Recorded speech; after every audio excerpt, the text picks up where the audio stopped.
Oke teman-teman, pada kesempatan kali ini saya akan memaparkan bab 10 tentang mengelola struktur dan budaya organisasi. Pada bab ini kita akan mempelajari 5 hal.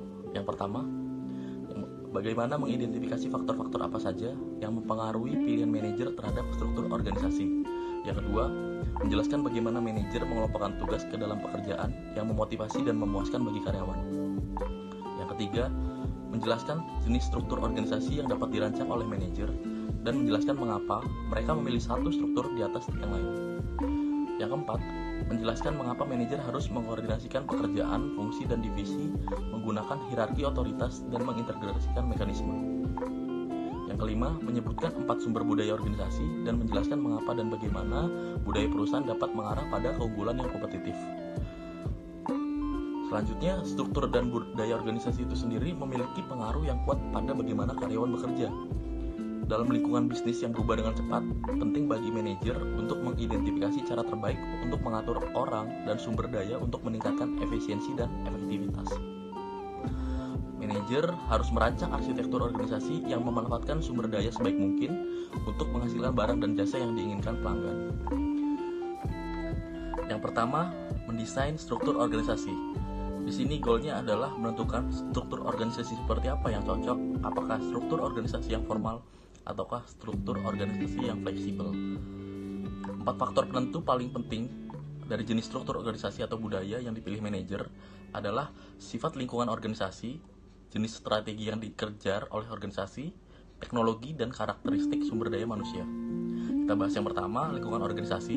Secara umum, semakin cepat lingkungan eksternal berubah dan semakin besar ketidakpastian di dalamnya, semakin besar masalah yang dihadapi manajer. Manajer biasanya membuat pilihan pengorganisasian menghasilkan struktur dan budaya perusahaan yang lebih fleksibel. Sebaliknya, jika lingkungan eksternal stabil, sumber daya tersedia, dan ketidakpastian rendah, maka manajer dalam situasi ini lebih suka membuat keputusan dan hierarki wewenang yang jelas dan menggunakan aturan terperinci, prosedur standar atau SOP, dan norma-norma restriktif untuk membantu mengatur aktivitas karyawan. Yang kedua, jenis strateginya. Strategi yang berbeda seringkali menyerukan penggunaan struktur organisasi yang berbeda. Misalnya strategi diferensiasi biasanya berhasil dengan baik dalam struktur yang fleksibel dengan budaya yang menghargai inovasi. Fleksibilitas memfasilitasi strategi karena manajer dapat mengembangkan produk baru dan inovatif dengan cepat. Sebaliknya, strategi berbiaya rendah yang ditujukan untuk menekan biaya di semua fungsi biasanya menjadi yang terbaik dalam struktur yang lebih formal dengan norma-norma yang lebih konservatif yang memberi manajer kontrol lebih besar atas aktivitas berbagai departemen organisasi. Yang ketiga adalah teknologi. Teknologi adalah kombinasi dan keterampilan, pengetahuan, mesin, dan komputer yang digunakan untuk merancang, membuat, dan mendistribusikan barang dan jasa. Semakin rumit teknologi, maka semakin sulit mengatur atau mengendalikan karena semakin banyak kejadian tak terduga yang muncul. Kemampuan untuk menanggapi situasi tak terduga dan memberi mereka kebebasan dan keinginan untuk mencari solusi baru masalah yang mereka hadapi. Sebaliknya, semakin rutin teknologinya, semakin tepat struktur formal karena tugas-tugasnya sederhana dan langkah-langkah yang diperlukan untuk menghasilkan barang dan jasa telah dikerjakan sebelumnya.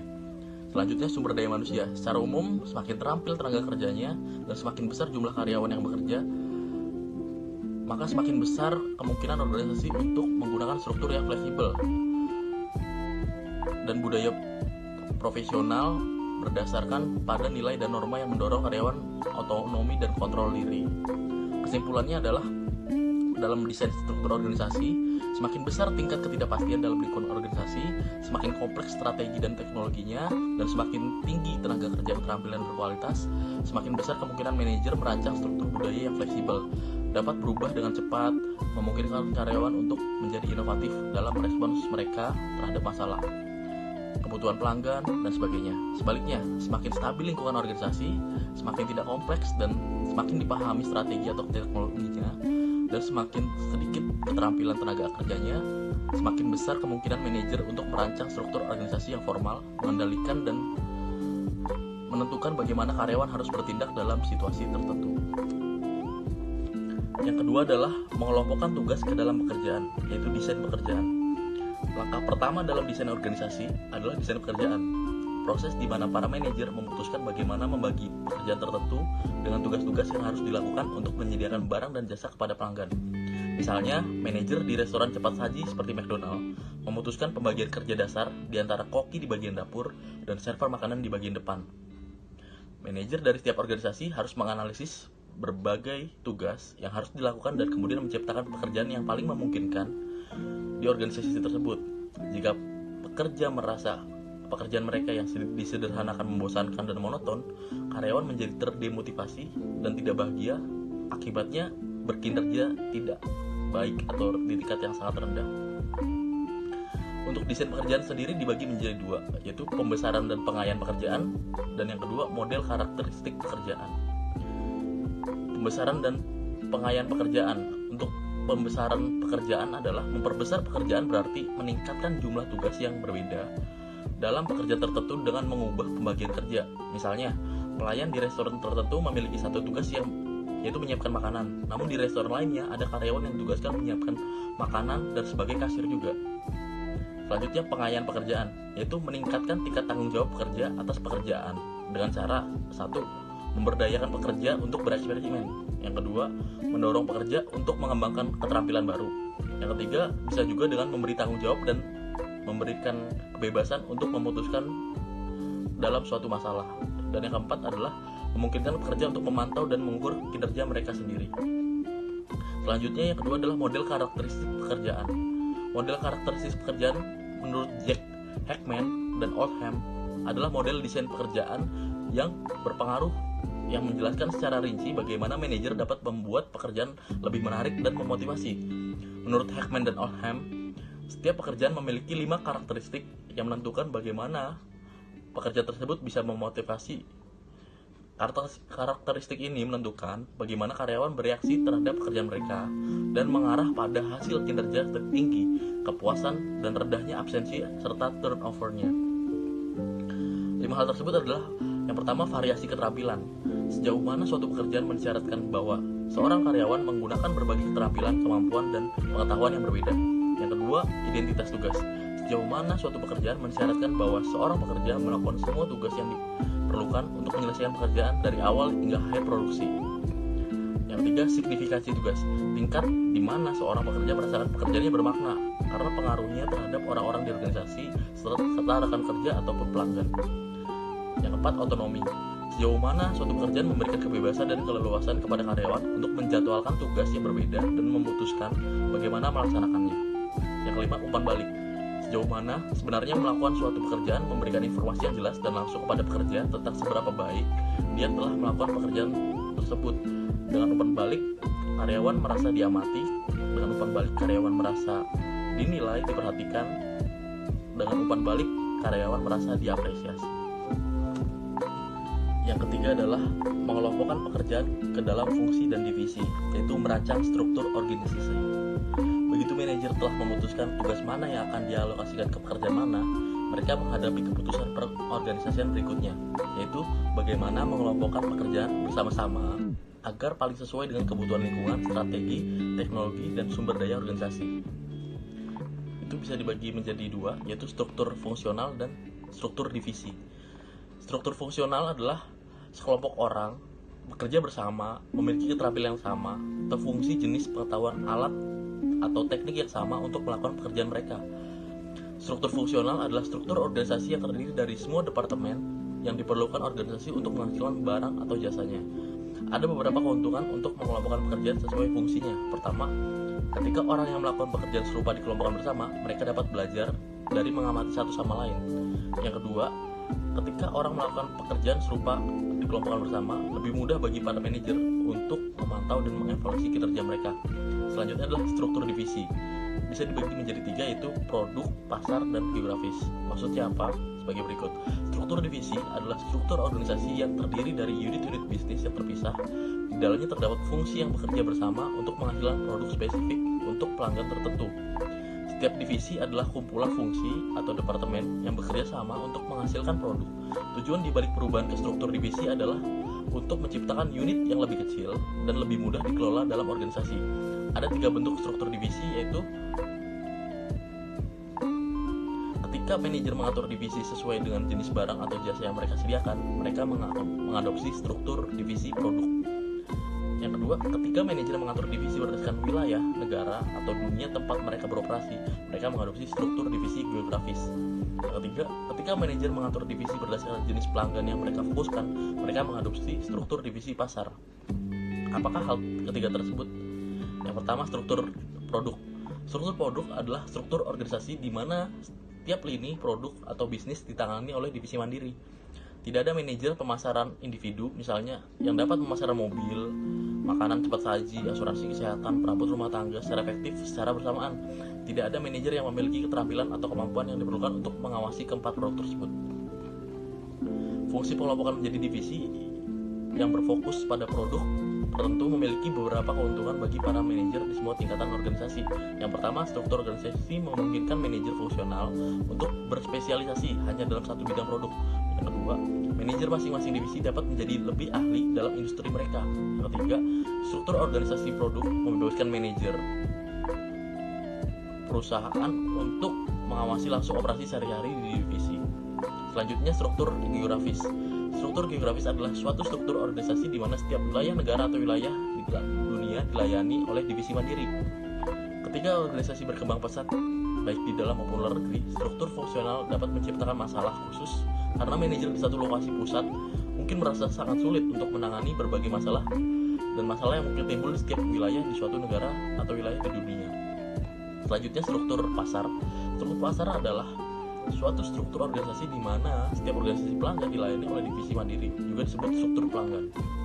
Kadang-kadang masalah mendesak yang dihadapi manajer adalah mengelompokkan fungsi sesuai dengan jenis pelanggan yang membeli produk.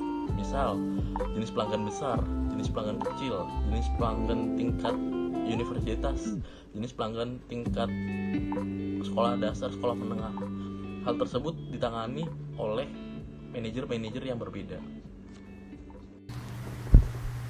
Berbicara mengenai struktur dalam organisasi, dalam hal ini perusahaan, agar setiap elemen pada struktur tersebut dapat menjalankan fungsinya secara efektif, terarah, serta tepat pada sasaran sesuai dengan tujuan perusahaan, maka yang harus diperhatikan adalah sebuah fungsi koordinasi.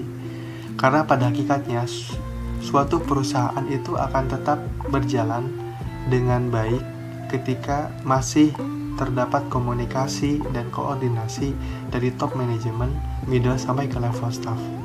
Koordinasi dapat menyelaraskan dan menyeimbangkan pendapat yang saling bertentangan dari setiap fungsional dan divisi. Dapat juga meningkatkan upaya kelompok dan mengarahkan gerakan mereka ke arah yang beragam untuk mencapai tujuan perusahaan. Semakin kompleks suatu struktur organisasi yang digunakan perusahaan dalam mengelompokkan kegiatannya, maka semakin besar tantangan perusahaan dalam menghubungkan dan mengkoordinasikan setiap fungsi pada struktur tersebut.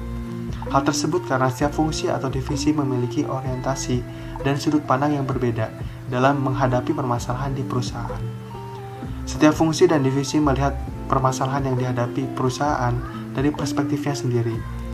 Maka itu setiap fungsi dan divisi cenderung lebih bisa mempengaruhi dalam berinteraksi, dalam hal berdiskusi untuk menyelesaikan masalah yang dihadapi perusahaan. Contoh, di sebuah perusahaan manufaktur, pada level functional operation biasanya memiliki pandangan jangka pendek. Fokusnya mereka adalah bagaimana caranya agar biaya atau operational cost tetap terkendali dan produk bisa dihasilkan tepat waktu.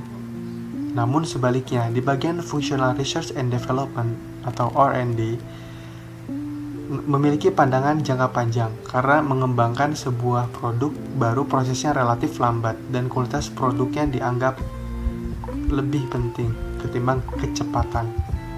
Berbeda halnya dengan Functional Operation tadi. Perbedaan sudut pandang seperti itu dapat membuat manajer atau tim functional operation dan tim development sulit bekerja sama dan mengkoordinasikan kegiatan untuk mencapai tujuan perusahaan. Selain itu, dalam berkomunikasi, untuk berkoordinasi antar fungsi dan divisi akan dirasa lebih kompleks apabila jumlah fungsi dan divisi bertambah lebih banyak. Menanggapi hal tersebut, seorang manajer perlu mendesain hierarki otoritas atau hierarki pengambil keputusan pada struktur untuk mengkoordinasikan fungsi dan divisinya, sehingga mereka mampu bekerja sama secara efektif. Selanjutnya, fokus terhadap mengintegrasikan perbedaan mekanisme setiap fungsi untuk saling mendukung sehingga kerjasama yang baik bisa terjalin. Pada konteks pembahasan di sini, otoritas sendiri artinya adalah kekuasaan yang diberikan kepada manajer atau suatu posisi untuk pengambil keputusan. Hierarki otoritas adalah rantai komando perusahaan, kewenangan yang dimiliki masing-masing posisi mulai dari CEO atau pimpinan tertinggi perusahaan turun ke level top management, middle, dan first line manager sampai kepada karyawan non-manajerial. Hierarki berhubungan dengan span of control, yaitu jumlah karyawan yang melapor pada seorang supervisor. Ketika span of control ini sempit, hierarki otoritasnya cenderung tinggi. Ketika span of control ini lebar, maka hierarki otoritasnya akan lebih pendek. Bila dilihat dari tinggi struktur organisasinya, bentuk hierarki atau struktur dibagi menjadi dua, yaitu tall and flat organization. Saat organisasi tumbuh, bertambahnya jumlah manajer dan karyawan, bentuk hierarki otoritasnya biasanya memanjang. Struktur organisasi bisa terlihat lebih tinggi atau tall. Organisasi yang tinggi memiliki banyak tingkatan. Sebaliknya, organisasi yang datar atau flat memiliki tingkatan yang lebih sedikit dibandingkan dengan bentuk tall organization. Ketika hierarki menjadi lebih tinggi, ini akan mengakibatkan perusahaan memiliki struktur respon manajer yang kurang fleksibel dan lambat dalam pengambil keputusan terhadap perubahan dalam lingkungan organisasi. Selain itu, masalah komunikasi dapat muncul ketika suatu organisasi memiliki banyak tingkatan dalam hierarki, membutuhkan waktu lama bagi pengambil keputusan dalam memberikan perintah atau instruksi kepada level-level di bawahnya, dan terkadang perintahnya tersebut tidak sampai ke level yang terendah. Jadi ada miskomunikasi. Masalah komunikasi lain yang dapat terjadi adalah distorsi perintah dan pesan yang menyebabkan manajer di berbagai tingkatan memiliki penafsiran berbeda terhadap pesan tersebut berdasarkan perspektifnya masing-masing. Masalah lain dalam hierarki tinggi atau tall adalah bahwa mereka biasanya menunjukkan suatu organisasi memperkerjakan banyak manajer, dan manajer itu mahal. Gaji manajer, tunjangan kantor, dan sekretaris adalah pengeluaran besar bagi perusahaan. Maka itu, rantai komando harus diminimumkan, atau hierarki harus tetap dijaga agar bentuknya tetap flat. Untuk mengantisipasi masalah yang timbul ketika struktur organisasi sudah menjadi terlalu tinggi dan memperkerjakan terlalu banyak manajer, seorang pimpinan perusahaan atau CEO perlu memastikan apakah mereka memperkerjakan manajer dengan jumlah yang tepat, dan apakah mereka dapat mendesain ulang struktur organisasi mereka untuk mengurangi jumlah manajer apabila kondisi terlalu banyak manajer. Karena mengacu pada prinsip pengorganisasian dasar bahwa membangun hierarki harus dengan tingkat kewenangan yang paling sedikit yang diperlukan untuk menggunakan sumber daya organisasi secara efektif dan efisien. Manajer yang efektif secara konstan meneliti hierarki mereka untuk melihat apakah jumlahnya level dapat dikurangi atau jumlah pimpinannya, jumlah yang punya kewenangan, jumlah manajer itu dapat dikurangi. Misalnya dengan menghilangkan satu level dan memberikan tanggung jawab manajer di tingkat itu untuk manajer di atas, dan dengan memberdayakan karyawan di bawahnya. Jadi pendelegasian. Nah, selanjutnya terkait sentralisasi dan desentralisasi. Manajer dapat menjaga hierarki organisasi agar tetap datar atau flat structure adalah dengan mendesentralisasikan otoritas, yaitu dengan memberikan hak kepada manajer tingkat rendah dan karyawan non-manajerial untuk mengisi peran manajer dalam hal pengambilan keputusan yang berkaitan dengan fungsi dan divisinya. Cara tersebut mampu meminimalisir masalah komunikasi yang terdistorsi dan lambat, tadi yang sempat kita singgung. Selain itu, pada bentuk struktur hierarki otoritas flat atau rendah, karyawan lebih mampu mengenali dan merespon kebutuhan pelanggan. Otoritas desentralisasi memungkinkan perusahaan dan karyawan berperilaku fleksibel.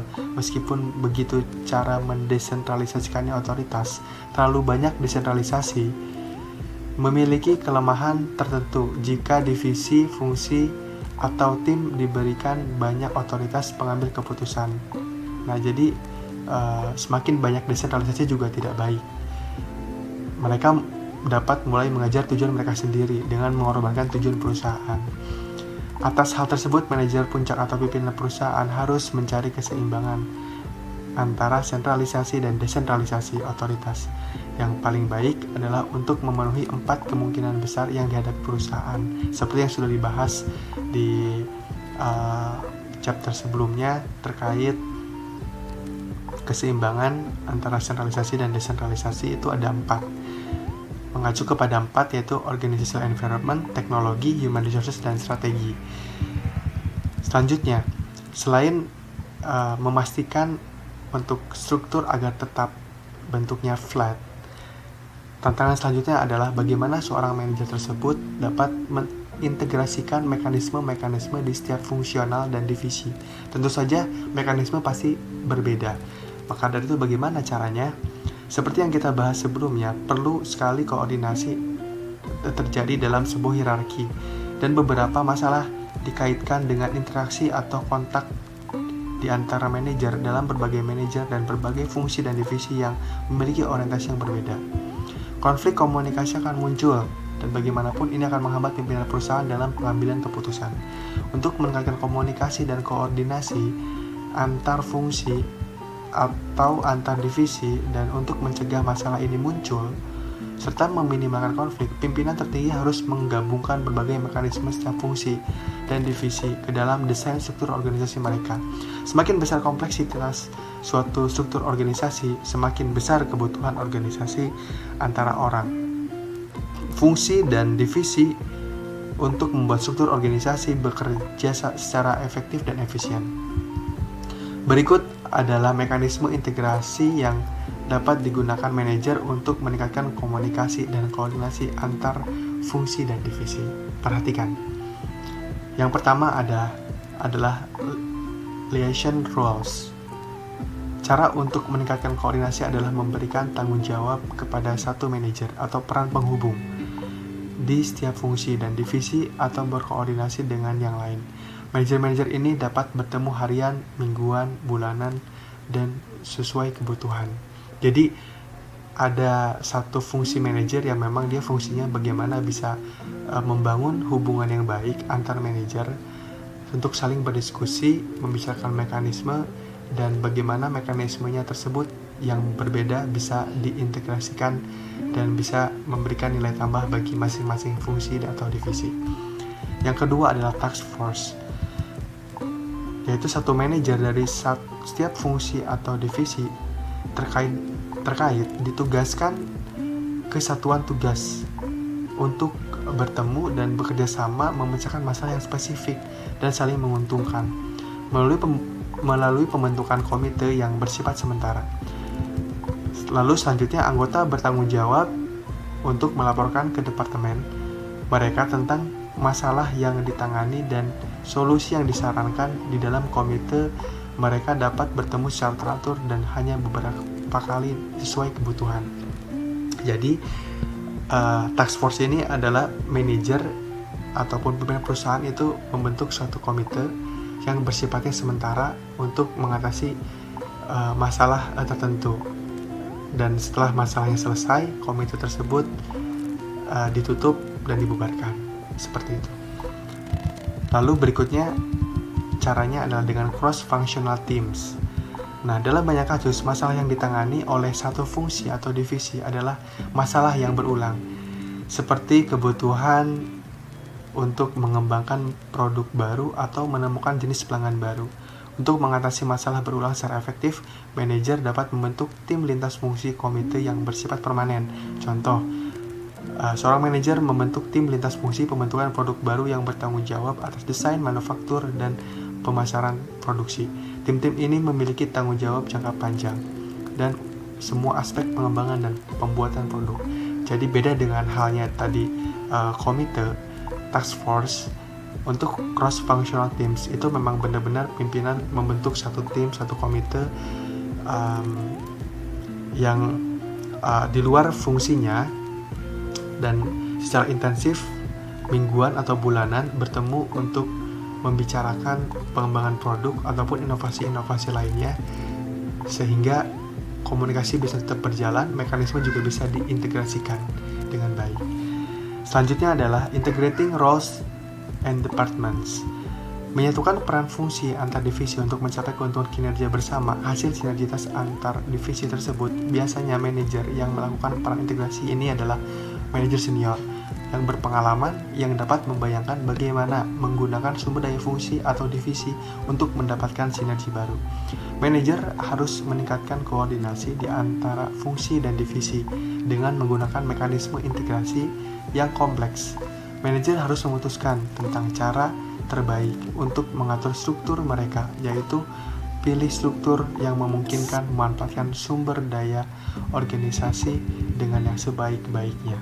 Nah, kesimpulan dari coordinating function and division ini adalah apapun struktur organisasi yang dipilih, manajer harus memutuskan bagaimana mendistribusikan wewenang dalam organisasi, berapa level yang harus dimiliki dalam hierarki, otoritas, dan keseimbangan apa yang harus dicapai antara sentralisasi dan desentralisasi untuk menjaga jumlah atau orang level dalam hierarki seminimal mungkin.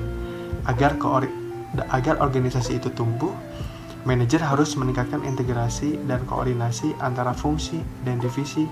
4 mekanisme integritas yang memfasilitasi ini adalah peran penghubung, komite atau gugus tugas, lintas fungsi tim, dan mengintegrasikan peran. Isu berikutnya terkait mendesain suatu organisasi adalah organizational culture. Bagaimana sebuah organisasi dalam membuat, mengembangkan, dan menjaga budaya organisasi.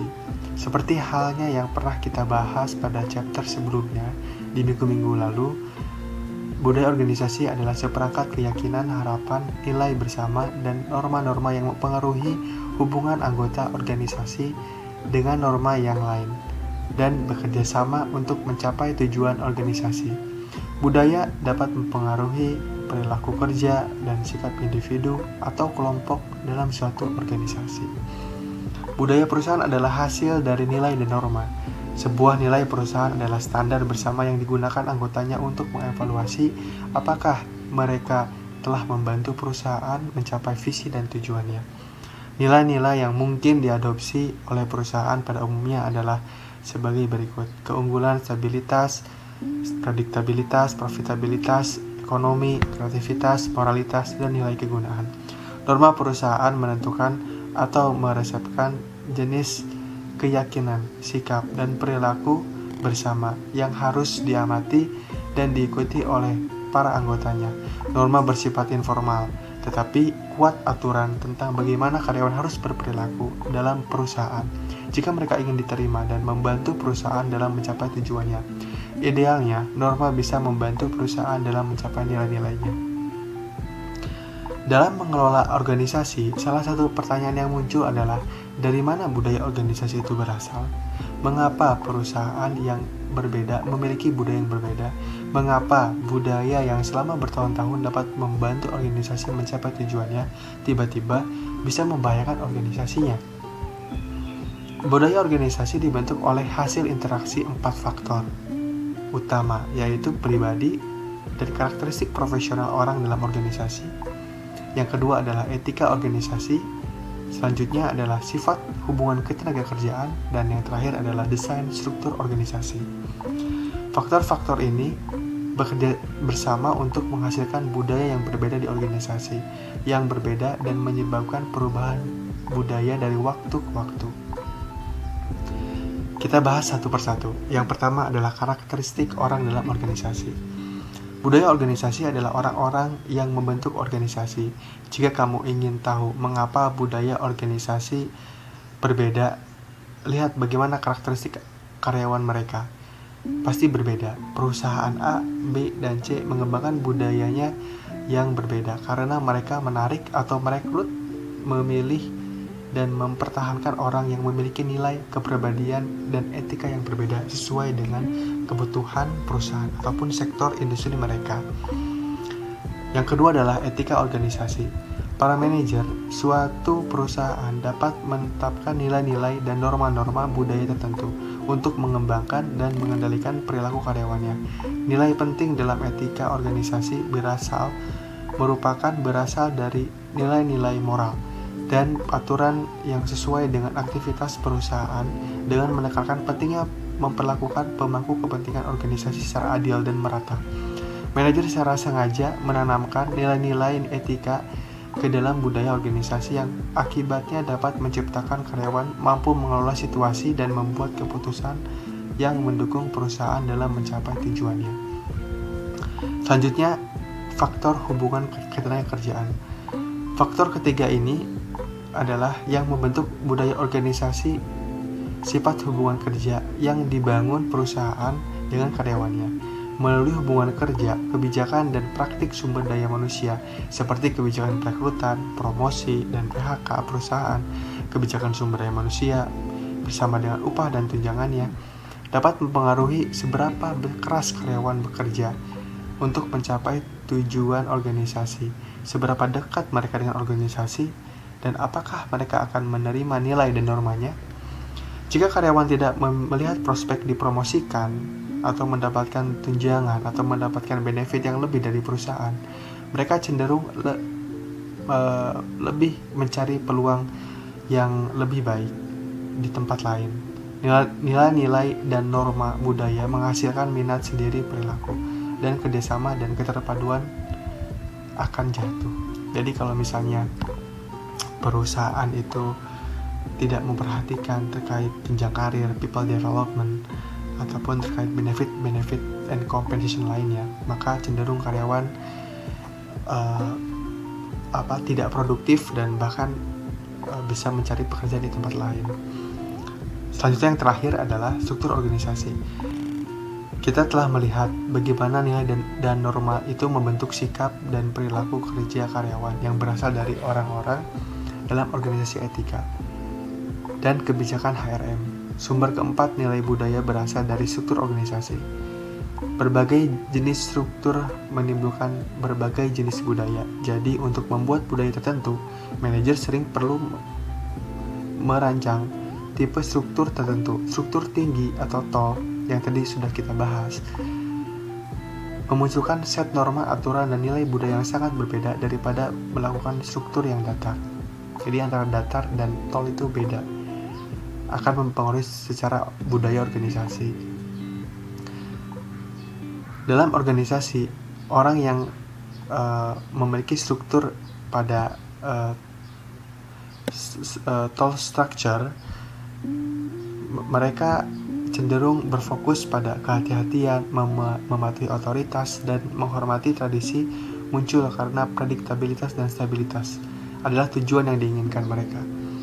Pada struktur flat atau yang terdesentralisasi, orang memiliki lebih banyak kebebasan untuk memilih dan mengendalikan kegiatan mereka sendiri, dan norma-norma berfokus pada menjanjikan orang lebih kreatif dan berani serta mengambil risiko muncul, sehingga memunculkan budaya di mana inovasi dan fleksibilitas adalah tujuan yang diinginkan. Jadi lebih fleksibel, lebih inovatif, lebih kreatif apabila struktur organisasi berbentuknya flat. Kesimpulannya adalah untuk culture organization ini adalah budaya organisasi adalah seperangkat nilai, norma, dan standar perilaku yang mengontrol bagaimana individu dan kelompok dalam suatu organisasi berinteraksi satu sama lain dan bekerja untuk mencapai tujuan organisasinya. 4 sumber utama tadi yang sudah kita bahas adalah karakteristik anggota, etika organisasi, hubungan ketenagakerjaan, dan desain struktur organisasi.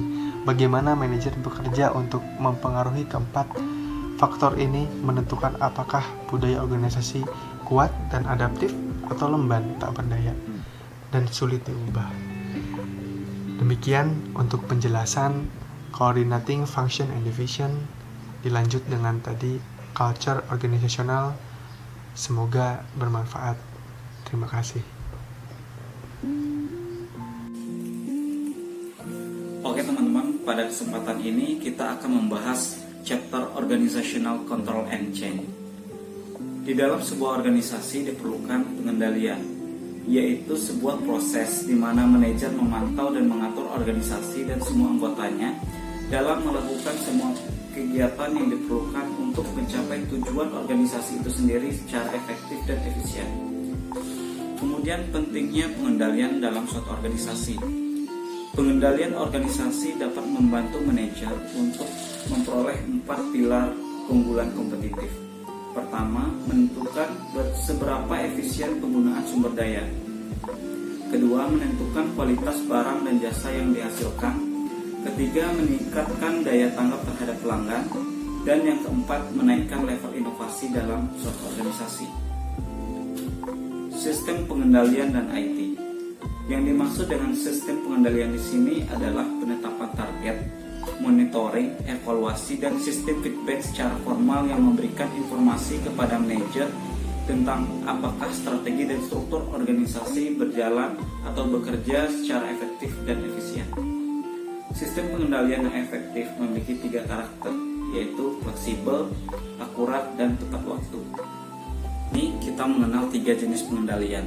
Yang pertama, pada tahap input disebut dengan feed forward control, yaitu untuk mengantisipasi masalah sebelum timbul sehingga masalah tidak terjadi di kemudian hari.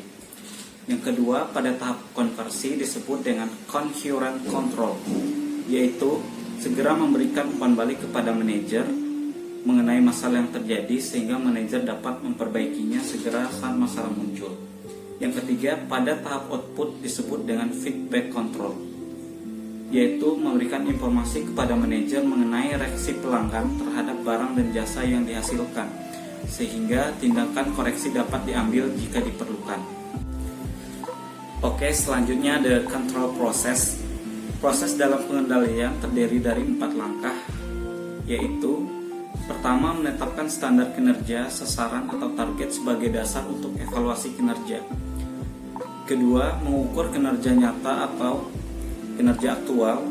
Ketiga, membandingkan kinerja nyata dengan standar kinerja yang telah ditetapkan di awal. Kemudian yang terakhir yaitu mengevaluasi hasil dan melakukan tindakan koreksi jika standar tidak tercapai. Terdapat 3 sistem pengendalian yang manajer gunakan untuk mengkoordinasi dan memotivasi pegawai untuk memastikan mereka mengejar keunggulan efisiensi, kualitas, inovasi, dan daya tanggap terhadap pelanggan, yaitu output control, behavior control, dan plan control. Output control. Setiap manajer mengembangkan sistem output control untuk organisasinya. Hal pertama yang harus dilakukan adalah menentukan tujuan atau standar hasil kinerja yang terbaik untuk mengukur efisiensi, kualitas, inovasi, dan daya tanggap terhadap pelanggan. Terdapat 3 mekanisme yang manajer gunakan untuk menilai output atau performa organisasi, yakni pertama yaitu financial measures of performance. Top managers sangat peduli akan performa organisasi secara keseluruhan dan menggunakan ukuran finansial untuk mengevaluasinya seperti profit ratio, liquidity ratio, leverage ratio, dan activity ratio. Objektivitas merupakan alasan mengapa manajer menggunakan ukuran finansial untuk menilai efisiensi dan efektivitas dari organisasi. Ketika organisasi gagal mencapai standar performa seperti ROI, pendapatan atau target harga saham, maka manajer harus mengambil tindakan koreksi. Yang kedua, organizational goals. Setelah top manager berkonsultasi dengan lower level manager dan menetapkan tujuan organisasi secara keseluruhan, mereka menetapkan standar performa untuk divisi dan fungsi. Dengan standar-standar ini, manajer divisi dan fungsional menentukan pada level mana unitnya harus melakukan untuk mencapai tujuan organisasi keseluruhan. Yang ketiga yaitu operating budgets, yaitu cetak biru yang menyatakan bagaimana manajer berniat menggunakan sumber daya organisasi untuk mencapai tujuan organisasi secara efisien. Biasanya manajer pada suatu level akan mengalokasikan kepada manajer di bawahnya sejumlah sumber daya untuk memproduksi barang dan jasa. Setelah mereka diberikan anggaran, manajer harus memutuskan bagaimana mengalokasikan anggaran untuk kegiatan organisasi yang berbeda. Kemudian mereka mengevaluasi kemampuan mereka untuk menyesuaikan anggaran dan memanfaatkan sumber daya yang tersedia sebaik mungkin. Kemudian meskipun output control merupakan alat yang berguna untuk membuat manajer dan pegawai pada semua level termotivasi dan organisasi berjalan sebagaimana mestinya, output control hanyalah pedoman untuk tindakan yang tepat. Manajer harus peka dalam menggunakan output control dan memonitor secara konstan pengaruhnya pada setiap level organisasi serta pelanggan dan seluruh stakeholders. Problem with output control. Meskipun output control merupakan alat yang berguna untuk membuat manajer dan pegawai termotivasi dan organisasi berjalan sebagaimana mestinya, namun perlu diingat bahwa output control hanyalah pedoman untuk tindakan yang tepat. Manajer harus peka dalam menggunakan output control dan memonitor secara konstan pengaruhnya pada setiap level organisasi serta pelanggan dan seluruh stakeholders. Nah, untuk selanjutnya dilanjutkan oleh Mbak Novi, silakan. Oke, tadi sudah dijelaskan mengenai output control. Sistem kontrol selanjutnya adalah behavior control. Ini berguna untuk membentuk dan memotivasi perilaku pegawai sesuai dengan yang telah didesain oleh organisasi. Terdapat 3 mekanisme yang dapat dilakukan oleh seorang manajer. Yang pertama adalah direct supervision. Manajer secara aktif memonitor dan mengamati perilaku bawahannya. Direct supervision ini merupakan cara yang efektif untuk memotivasi dan mengembangkan perilaku pegawai yang akan meningkatkan efisiensi organisasi. Namun terdapat beberapa isu yang perlu dipertimbangkan. Yang pertama, memerlukan biaya yang tinggi. Lalu yang kedua, menyebabkan pegawai ini demotivasi. Lalu yang ketiga, sepertinya cara ini tidak visible untuk pekerjaan yang kompleks. Namun, manajer dapat terus mengkomunikasikan visi dan misi organisasi kepada bawahannya serta meningkatkan nilai dan norma yang berlaku dari budaya organisasi dengan caranya masing-masing. Mekanisme yang kedua adalah manajemen by objective, yaitu sistem formal untuk mengevaluasi kemampuan bawahan dalam mencapai tujuan tertentu dari organisasi, atau bisa dibilang standar performa, dan juga untuk mematchingkan dengan anggaran operasional. MBO ini terdiri dari 3 langkah. Yang pertama, menentukan tujuan dan sasaran yang ingin dicapai pada setiap level organisasi. Lalu yang kedua, manajer dan bawahannya ini menentukan tujuan yang ingin dicapai oleh subordinatnya. Lalu yang ketiga, manajer dan bawahannya secara periodik mereview progres dalam pencapaian tujuan tersebut. Namun MBO ini terkadang tidak berjalan sesuai dengan rencana. Oleh karena itu, manajer harus memastikan performa dan juga kontribusi tiap pegawai itu dinilai secara adil dan akurat. Mekanisme ketiga yang dapat diterapkan adalah behavior control. Ini merupakan kontrol yang menggunakan sistem aturan secara komprehensif dan juga standar operating procedure yang akan membentuk dan mengatur perilaku pegawai dari divisi, fungsional, dan juga individu. Jika pegawai mentaati peraturan yang ada, maka perilaku mereka akan menjadi standardized. Standardized behavior ini akan mengarah pada standardized output, sehingga manajer tidak perlu secara terus-menerus mengevaluasi behavior output. Namun manajer juga harus aware bahwa birokratik ini dapat memunculkan beberapa masalah. Misalnya, menetapkan aturan itu tentu akan lebih mudah dibandingkan mensampaikannya. Apabila seorang manajer itu bertindak sesuai dengan rulebook, maka decision making dan respon terhadap perubahan akan sangat lambat. Dan lalu contoh yang kedua terkait daya kreativitas pegawai. Apabila aturan ini membatasi dan menstandarisasi perilaku pegawai, maka perilaku mereka akan dapat diprediksi, sehingga mereka akan berhenti untuk berpikir untuk dirinya sendiri. Output dan behavior control terkadang tidak tepat untuk beberapa kondisi. Misalnya saja, profesi dokter saat menghadapi situasi emergensi. Sistem kontrol yang ketiga ini mungkin dapat mengakomodir kendala-kendala tersebut, yaitu plan control yang memanfaatkan kekuatan nilai dan norma yang diinternalisasikan untuk menggait dan membatasi sikap dan perilaku Maka plan kontrol ini memuat dua fungsi dari sistem kontrol, di mana tetap mengarahkan pegawai pada tujuan organisasi dan juga terbukanya peluang baru untuk menciptakan nilai. Sistem kontrol yang tidak didesain secara benar akan menimbulkan berbagai masalah. Salah satunya adalah organisasi tidak dapat berubah dan beradaptasi untuk merespon lingkungan yang dinamis. Maka dari itu dibutuhkan organizational change, yaitu pergerakan organisasi menjauh dari kondisi saat ini ke masa depan yang dituju guna meningkatkan efisiensi dan efektivitas. Manajer perlu juga membalanskan atau menyeimbangkan kebutuhan improvement operasi saat ini dan juga kebutuhan untuk merespon kejadian baru atau yang tidak diantisipasi sebelumnya. Menurut Kurt Lewin dan teorinya Force Theory of Change, berbagai kekuatan atau faktor itu dapat muncul dari bagaimana organisasi beroperasi, dari budaya, struktur, dan juga sistem kontrolnya yang akan menentang perubahan. Di sisi lain, secara bersamaan terdapat faktor-faktor atau kekuatan yang mendorong untuk dilakukannya perubahan karena perubahan tugas atau lingkungan umum. Jika faktor-faktor tersebut balance, maka kondisi perusahaan akan menjadi inersia atau tidak berubah. Oleh karena itu, manajer harus mencari jalan untuk meningkatkan faktor-faktor yang men-trigger adanya perubahan dan juga mereduce faktor-faktor yang menghambat perubahan atau melakukan keduanya secara simultan.